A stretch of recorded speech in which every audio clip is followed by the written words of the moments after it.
যারা পাহাড়ের আমাদের ভাই এবং বোনরা রয়েছেন, আপনারা এই মুজিববাদী যেই সংবিধানে আপনাদেরকে কোনো স্থান দেওয়া হয় নাই, সেই সংবিধানের বিরুদ্ধে আপনাদের আওয়াজ জারি রাখুন। বাংলাদেশে ৭২-এর যে মুজিববাদী সংবিধান রয়েছে, যেই সংবিধান আমাদের প্রতিনিয়ত রক্ত ঝরাচ্ছে, সেই সংবিধান যদি বাতিল না করতে পারি, তাহলে প্রতিনিয়ত এই হত্যাযজ্ঞ চলতে থাকবে।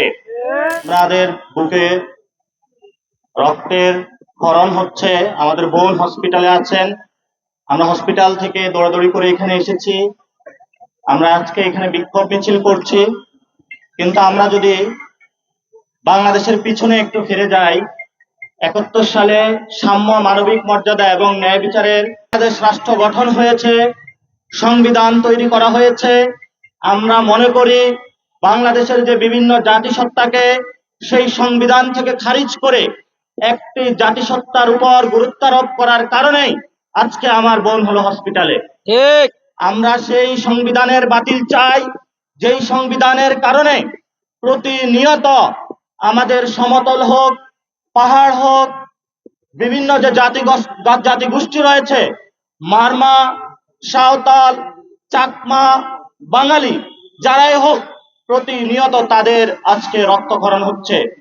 আমরা আগামীতে বাংলাদেশে ৭২-এর যে মুজিববাদী সংবিধান রয়েছে, যেই সংবিধান আমাদের প্রতিনিয়ত রক্ত ঝরাচ্ছে, সেই সংবিধান যদি বাতিল না করতে পারি, তাহলে প্রতিনিয়ত এই হত্যাযজ্ঞ চলতে থাকবে। আমরা যদি মূল বেসিক জায়গায় হাত না দিতে পারি, তাহলে বাংলাদেশের ২৪-এর যে লড়াকু বাঘ এবং বাঘিনীরা সংবিধান রয়েছে, যেই সংবিধানের কারণে আজকে আমাদের বোন শ্রেষ্ঠা হাসপাতালে মৃত্যুর সাথে পাঞ্জা লড়ছে, যার মাথার মধ্যে ১২টি সেলাই দেওয়া হয়েছে, সেই বোনের দিকে তাকিয়েও হলো।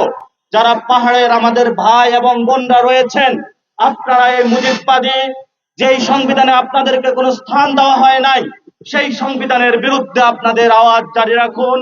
এবং আমরা পাহাড়ের যারা আমাদের ভাই এবং বোনরা রয়েছেন, আমরা আপনাদেরকে বলবো, উদ্ভূত পরিস্থিতিতে আপনারা শান্ত থাকুন। আজকে রাত্রে আপনারা বিভিন্ন জায়গায় সমবেত হচ্ছেন, আমরা খবর পেয়েছি। সেই জায়গাতে যারা বাঙালি রয়েছেন এবং বিভিন্ন জাতিসত্তার যারা পাহাড়ে অবস্থান করছেন, কোনোভাবেই বিদেশি কোনো চক্রান্তে আপনাদের পা দেওয়া যাবে না। আমরা গতকালকে একটি স্টেটমেন্ট দেখেছি যে বাংলাদেশকে অস্থিতিশীল করার চক্রান্ত চলছে বাহিরের এবং ভিতরের শক্তি থেকে। বাংলাদেশকে একটি হীন প্রচেষ্টার মধ্য দিয়ে রাজপথে লাশ ফলানোর প্রচেষ্টা চলছে, যাতে তারা বলতে পারে বাংলাদেশের রাজপথে লাশ পড়েছে, এখনই ইলেকশন প্রয়োজন, যে ইলেকশনের মধ্য দিয়ে আর লাশ পড়বে না। আমরা মনে করি এই যে আজকের যে ঘটনা ঘটেছে, এটা গতকাল ভারতীয় মধ্যে যেতে হবে এবং বাংলাদেশের যে রাজনৈতিক জনগোষ্ঠী তারাও একই সাথে সুর মিলিয়ে বক্তব্য দিয়েছিল যে দ্রুত ইলেকশন ম্যান্ডেটের মধ্যে যেতে হবে। আমরা মনে করি যারা এই কথাগুলো বলছে তারা এই হত্যাযজ্ঞের পিছনে দায়ী। আমরা মনে করি যে বাংলাদেশ যথেষ্ট স্থিতিশীল জায়গায় আছে, ২৪-এর পরবর্তী জায়গা থেকে যারা দ্রুত গতিতে নির্বাচনের ভুয়া তুলে বাংলাদেশের রাজপথে লাশের রাজনীতি করতে চাচ্ছে, আমরা তাদেরকে বলবো লাশের রাজনীতি থেকে সরে আসুন। এখনো আমাদের শহীদ ফ্যামিলি ঘুরে বেড়াচ্ছে, রক্তের তাজা দাগ এখনো রাজপথে লেগে আছে। আপনারা আর কোনো লাশের রাজনীতি করবেন না। আর বিভিন্ন দল, জনগোষ্ঠী এবং মতাদর্শিক যারা পন্থী রয়েছেন, আমরা তাদেরকে বলবো আগামী বাংলাদেশে আপনারা শান্ত থাকুন। বিভিন্ন হসপিটালে যারা আমাদের বোনেরা চিকিৎসা নিচ্ছেন, ওই জায়গায় আমরা বলবো আপনারাও শান্ত থাকুন। বাংলাদেশের পাহাড়, বাংলাদেশের সমতল, বিভিন্ন যারা জনগোষ্ঠী রয়েছেন, আপনারা উত্তেজিত হচ্ছেন বিভিন্ন পরিস্থিতির কারণে, বিদেশি চক্রান্তের কারণে। আপনারা সে চক্রান্তে পা দিবেন না। আপনারা রাজপথে থেকে চক্রান্ত প্রতিহত করুন। তারা আমাদেরকে রাজনৈতিকভাবে পরাজিত করতে চাচ্ছে। সেই ৭১ এবং ২৪-এর পরাজিত শক্তি, ২৪-এর লড়াকু বাঘ এবং বাঘিনীরা ৭১ এবং ২৪-এর দুইটি পরাজয়ী শক্তিকে বাংলাদেশের রাজপথে তারা প্রতিহত করবে।